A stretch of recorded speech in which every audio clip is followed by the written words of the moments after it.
should not be using a continuous glucose monitor.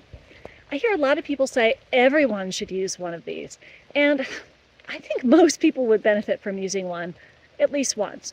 But there are some people who really should not be using them, that they're really contraindicated.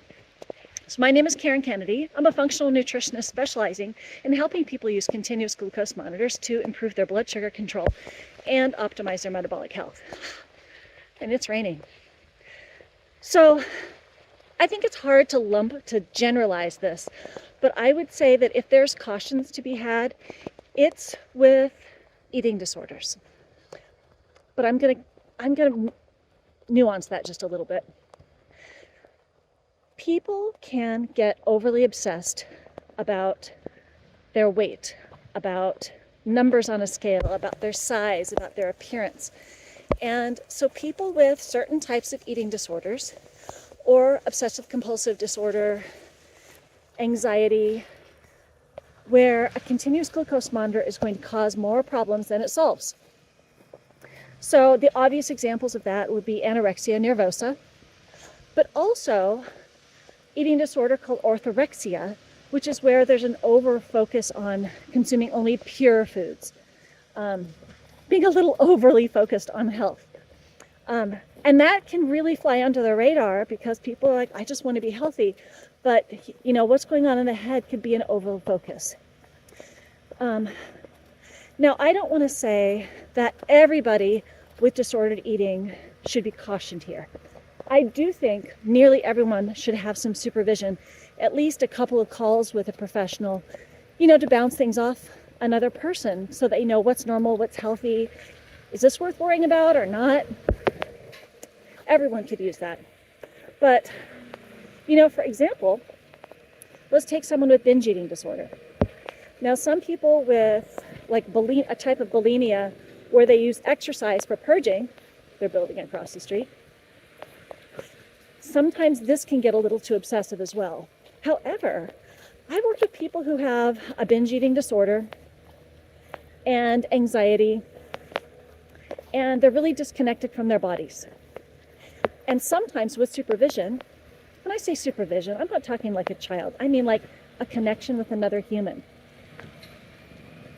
It helps them on their intuitive eating journey to tune into what their body needs, not what diet culture tells them, but what does my body need? Or, wow, when I eat that, my blood sugar goes up.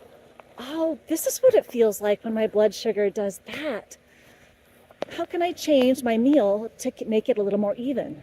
Because often evening out their blood sugar improves anxiety, improves sleep, helps them feel better, helps them feel more even keel. And while they're sure there might be psychological issues going on that need to be addressed and are being addressed, you could at least take some of those physiological cues for binge eating, like that yo-yo blood sugar. Take some of that physiological cues for queuing up anxiety, like that adrenaline you get when you get a blood sugar drop. That can be helpful. But again, it's on a person-by-person basis. So I hate to say absolutely no one with a history of eating disorders. Because if done right, in a relationship, honoring that person's needs and their past and their tendencies, which we do with everyone in functional nutrition, we look at the whole person and see what their needs are. So generally, I do think we need to pay attention to who should use a CGM and who shouldn't use a CGM.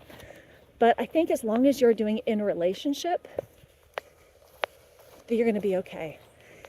Which takes me to some of the AI companies like NutriSense, Levels, Veri. Love these companies. I love the service that they create. But most of the time, you're dealing with AI. So it's just you in a vacuum with AI and maybe an online community. That can work for a lot of people really well. But I work with some of those people who call me and say, I just need a human to talk to me about my data. And if you're a person who kind of tends to be a little more obsessive compulsive, more anxious, because some people get nothing but anxiety about their CGM because they don't know how to interpret it, or you have a history of eating disorders, that, I think, is a cue for you to maybe, even if you are going to use an AI system like one of the tech companies, definitely connect with a human who can have a relationship with you and guide you on this journey. Then you'll get the benefits without all the drawbacks. If you have any questions, please leave them in the comments. And if you like this content, please hit subscribe.